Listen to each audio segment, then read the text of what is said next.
నూజివీడు దసరా ఉత్సవాలని ప్రతి సంవత్సరం లాగానే అత్యంత ఘనంగా చేయాలనే ఉద్దేశంతో ఇప్పటికే ఏర్పాట్లు పూర్తి చేశాం. ఏదైతే జమీందారీ వ్యవస్థ నుంచి వస్తుందో దాన్ని ఆ జమీందారీ వ్యవస్థ తర్వాత నూజివీడు పట్టణ ప్రముఖులకి ఈ దసరా ఉత్సవాలు అప్పచెప్పడం జరిగింది. ఆ రోజు నుంచి కూడా మరి నూజివీడు ప్రజల సహాయ సహకారాలతో ఈ ఉత్సవాలు పూర్తి చేసుకుంటూ వస్తా ఉన్నాం. మరి ఈ సంవత్సరం కూడా నూజివీడు శాసనసభ్యులుగా ఎన్నికైనటువంటి పార్థసారథి గారు, అలాగే ఆయన రాష్ట్ర మంత్రిగా కూడా ఉండటం జరిగింది. మరి ఆయన సహాయ సహకారాలు కూడా ఈ నూజివీడు దసరా ఉత్సవాల మీద కోరటం జరిగింది. అలాగే నూజివీడు జమీ వ్యవస్థ నుంచి వచ్చినటువంటి వాళ్ళు అటు మెహర్రాం అప్పారావు గారు, అలాగే ఎక్స్ఎమ్మెల్యే ప్రతాప్ అప్పారావు గారు, వీళ్ళందరూ కూడా సహాయ సహకారాలు అందిస్తా ఉన్నారు వీటికి. అలాగే నూజివీడు పట్టణం కానీ నూజివీడు పరిసర ప్రాంతాల్లో ఉన్నటువంటి వాళ్ళు కూడా మరి సుమారుగా ఒక 30-40 లక్షలు అవుతున్నటువంటి దసరా ఉత్సవాల్లో ఇప్పటికే కోట మహిషాసుర మర్దిని అమ్మవార్ల ఆలయంలో కూడా మరి ఇప్పటికే దసరా ఉత్సవాలకి ప్రతిరోజు అలంకారాలతో దసరా ఉత్సవాలు స్టార్ట్ చేయడం జరిగింది.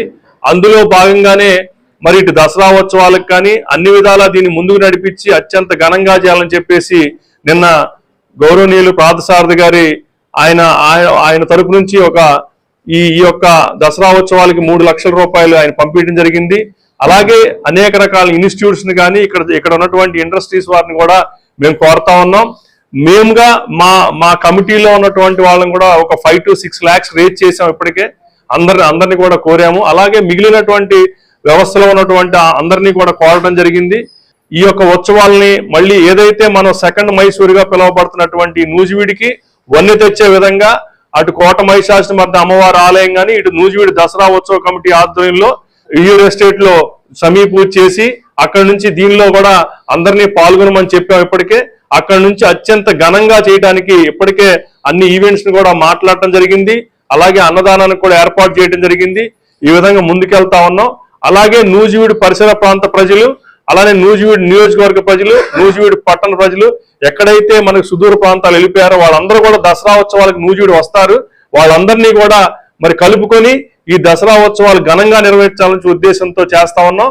వాళ్ళందరూ సహాయ సహకారాలు కోరుతా ఉన్నాం. అలానే దసరా ఉత్సవాల్లో పాల్గొని అమ్మవారి కృపకి అలాగే నూజివీడు దసరా ఉత్సవాలకు వన్నె తేవాలని చెప్పేసి యువతని అందరినీ పెద్దవాళ్ళని ఇక్కడ నుంచి మ్యారేజ్ అయిపోయి బయటికి వెళ్ళిపోయిన వాళ్ళని కూడా వచ్చి ఈ యొక్క ఉత్సవాలను ఆశీర్వదించి అత్యంత ఘనంగా నిర్వర్తించాలని చెప్పి తెలియజేస్తా ఉన్నాం. 73వ సంవత్సరం అనేది దసరా ఉత్సవాలు స్టార్ట్ చేసి అప్పటి నుంచి కూడా ఉయ్యూరు ఎస్టేటు, ఎలమర్ ఎస్టేటు వారి సారథ్యంలో నిర్వహించడం జరిగింది. ఇన్విటేషన్ టోర్నమెంట్ బాలికలది, బాలురది, మెన్ అండ్ ఉమెన్ టోర్నమెంట్ జరుగుతూ ఉంది. వాళ్ళకు కూడా మంచి క్రీడలో మనం కూడా ప్రోత్సహిద్దామని చెప్పి ఉద్దేశంతోనే చేసుకుంటా వస్తున్నాం. పూర్వ వైభవం తీసుకురావాలంటే వరకు వైభవం లేదని కాదు, ఇంకా మైసూరు లాగా అని నూజివీడు అనుకునే వాళ్ళు దాన్ని నిజం చేద్దాం మనందరం కలిసికట్టుగా ఉండి అని మన ఎమ్మెల్యే గారు, మినిస్టర్ గారు కూడా అనడం జరిగింది.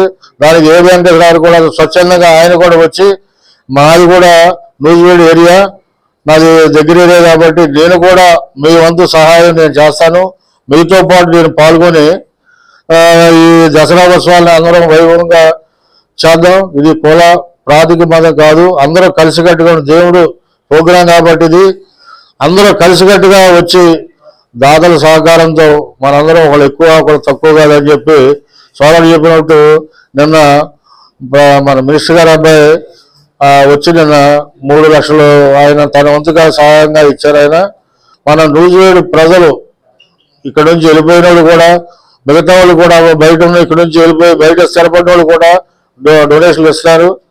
కాబట్టి దాతల సహకారంతో నూజివీడు దసరా ఉత్సవాలని మైసూరు కన్నా లాగా దగ్గరలాగా చేయాలని మా కమిటీ అంతా నిర్ణయించుకొని రేయింబోగులు కష్టపడి మా కార్యకర్తలు అందరూ కలిసి పనిచేస్తున్నారు.